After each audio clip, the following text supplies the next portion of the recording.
morning. Ayan, dahil nga nandito lang tayo sa bahay ngayon and mamayang hapon kasi may prayer meeting ako. Kaya hindi ako sumama kina Kuya Bal. Kasi baka malate ako na uwi, hindi ako maka-attend. Alas 5 kasi yung prayer meeting. Kung malayo yung pupuntahan, syempre mapapagod na ako. Hindi na ako makaka-attend. So, ayun, hindi ako sumama ngayon. Araw ng Wednesday. So, dahil nandito nga tayo, nag-iisip ako ng kung ano ba yung lulutuin ko para sa tanghalian ko. Nag-iisa lang naman akong kakain. Pero, gusto ko magluto ako ng hanggang panghapunan na. Tapos, pagbukas ko ng rep, ayan na ako to guys. Ito yung ulam namin. Kahapon, nilagay ko to sa rep. Kalabasa, ginisang kalabasa na may sardinas. Dahil yung aking kasama dito sa bahay ay hindi kumakain ng gulay. Ayan o, tingnan nyo. Ako lang kasi yung kumakain ng gulay. So, naisip ko gawin itong torta. Totortahin ko siya, dudurugin ko muna. Tapos, lalagyan ko siya ng all-purpose flour. Mayroon akong all-purpose flour dyan. Tapos, ito torta ko siya. So, pag gano'n na guys, mga prito-prito na, malamang kakainin na niya to. So, ayan. Tingnan nyo. Mamaya, papakita ko sa inyo kung ano yung maging result nito. And, titikman natin kung ano yung lasa nito. Kumbaga, nanghihinayang kasi akong itapon siya guys. Recycle na ulam. Gano'n, nanghihinayang ako itapon siya kasi hindi naman siya panis kasi nasa loob siya ng rep. So, sayang. Kaya gagawin na lang natin ng panibagong luto. Ngayon ba palalagyan na natin ng all-purpose flour. Yung pwede na siyang ito. Alam nyo guys, nahinaya ako sa mga pagkain kapag itatapon. Nahinita kasi kapag gulay yung niluto ko dito. Kasi talagang makain yung kasama ko dito mga. Ano siya, mapili siya. Mapili siya sa ulam. Pero kapag yung ito kasi kalabasa. Gusto niya sa kalabasa, ginataan. Sobrang mahal guys ng dito sa kahit ngayon. Kaya hindi ako nabasa. Yung paborito niya kasi yung ginataan. Yan, so ang mahal ng yun. So, bili ng bili. Dagdagan ko pa kasi medyo alam na pa. Mahirap mag-prito guys kapag yung ilalagay ko na bili lang tayo. Ayan, tapos na. Bili lang tayo. Ilagyan ko nitong lagyan ko bumibili ng all-purpose flour guys kasi yung kasama ko dito bata ay mahilig magluto-luto. Nagluto siya ng hot cake kapag wala ako. So, lagyan ko meron ganito all-purpose flour and itlog dahil pag wala siyang merienda, yan, nagluluto siya ng sarili. So, ayan, ito na yun. Dinamihan ko na yung flour para hindi siya mahirap i-prito. Kasi pag malabnaw guys, mahirap siya i-prito. So, sakto to. Mas okay sana ito guys kung meron tayong wrapper para gapalot ko siya sa wrapper. Kaya lang, ubusan rin ako ng wrapper. Kasi nga, yung wrapper dito guys, kapag may naiiwan sa wrapper, ay ginagawa naman ng aking alaga. Ano niya, piniprito niya. Yun, masarap din guys. Masarap din yung wrapper kahit prito lang kasi nga may lasa yung wrapper, diba? So ayun, ginagawa niya, piniprito niya. Kaya yun, ang mabilis talaga dito sa akin ng stock yung prito. Ay, yung wrapper and saka all-purpose flour. So wala ko ng mantika. Ayan, ito yung mantika ko. Alam niyo ba? Ayan, bumili ako ng mantika kahapon. Nagulat ako kasi dati yung binibili ko sa plastic na mantika, yung ganito kadami is 30. Yan, pag sinalin mo kasi ganito kadami, 30 pesos siya. Kahapon bumili ako, 35 na siya. Grabe guys, lahat na talaga tumataas yung mga bilihin natin dito sa Pilipinas. So, kaya kailangan talaga marunong tayong magtipid and marunong tayong mag-budget. Hindi lang magtipid kundi mag-budget sa lahat ng ating mga gagastusin. Hindi may mga pagkain yan, kung sobra, pag pwede natin recycle, panibagong luto, no? Kagaya nito.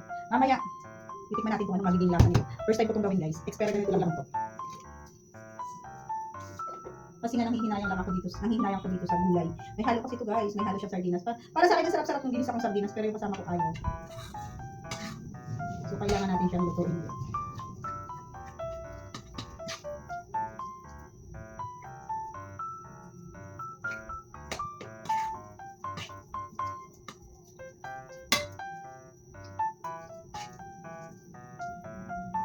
Medyo hinahid ko lang yung apoy para hindi siya mabilis masunog.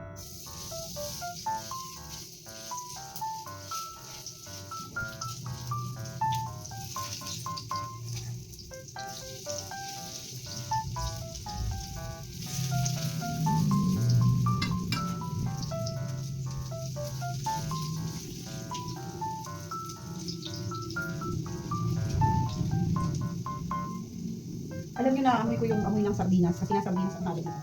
So, amoy na amoy guys yung sardinas habang piniprito ko. Kailangan ma-discard tayo sa buhay guys. No?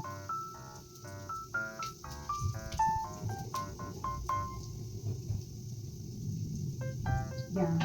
Then after nito, ito yung ulam ko sa tanghalian, kakain. Medyo hinaan ko lang yung apoy. So guys, oh. Yan ay tortang kalabasa. Lapit ng maluto. Mahina lang yung apoy niyan para talagang maprito siya. Ayan, oh, binaligtad ko na siya guys. Charan! O, diba? Ganda. Para siyang hot cake. Yan. Pero makita ko pa rin yung mga kalabasa. Yung hindi masyadong durog. Ayan siya. Yung isa na baliktad ko siya na hindi pa masyadong baliktarin pa natin ulit. Yan. Ito luto na. Luto na tong iba guys. Isa pang baliktad. Gusto ko yung na siya, golden brown. Ayan, ito na guys yung ating naluto. Titikman natin. Masarap. Sarap siya guys. Diba? So, hindi na sayang yung ating, ginisang kalabasa. Diba? Hindi siya nasayang. Sigurado mamaya, iulam na yan ng aking alaga. Ang sarap niya guys. Dami.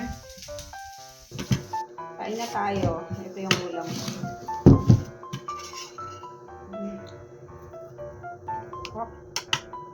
Puti lang rice ko.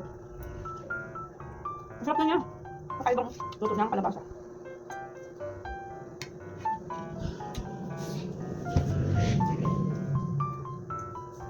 Alam nyo guys, mas masarap pa siguro ito kung lalagyan ng itlog. Kung nilagyan ko ng itlog.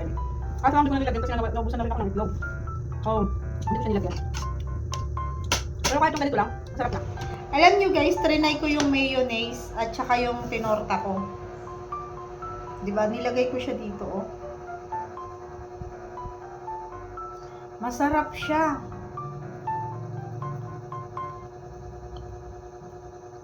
Ang harap.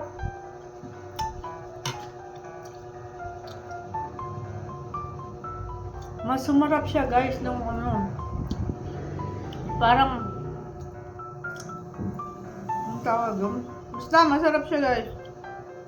Tingnan nyo, oh. Nilagay ko yung mayonnaise. Toppings niya mayonnaise. Tapos yung torta na kalabasa.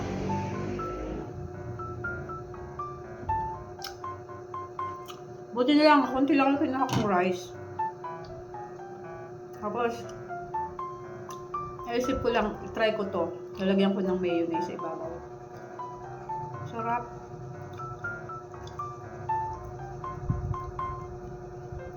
Kaya lang guys, hindi ko makain ng mayonnaise din yung alaga ko, diba? Ang daming ayaw niya. Mapili yung aking alaga dito.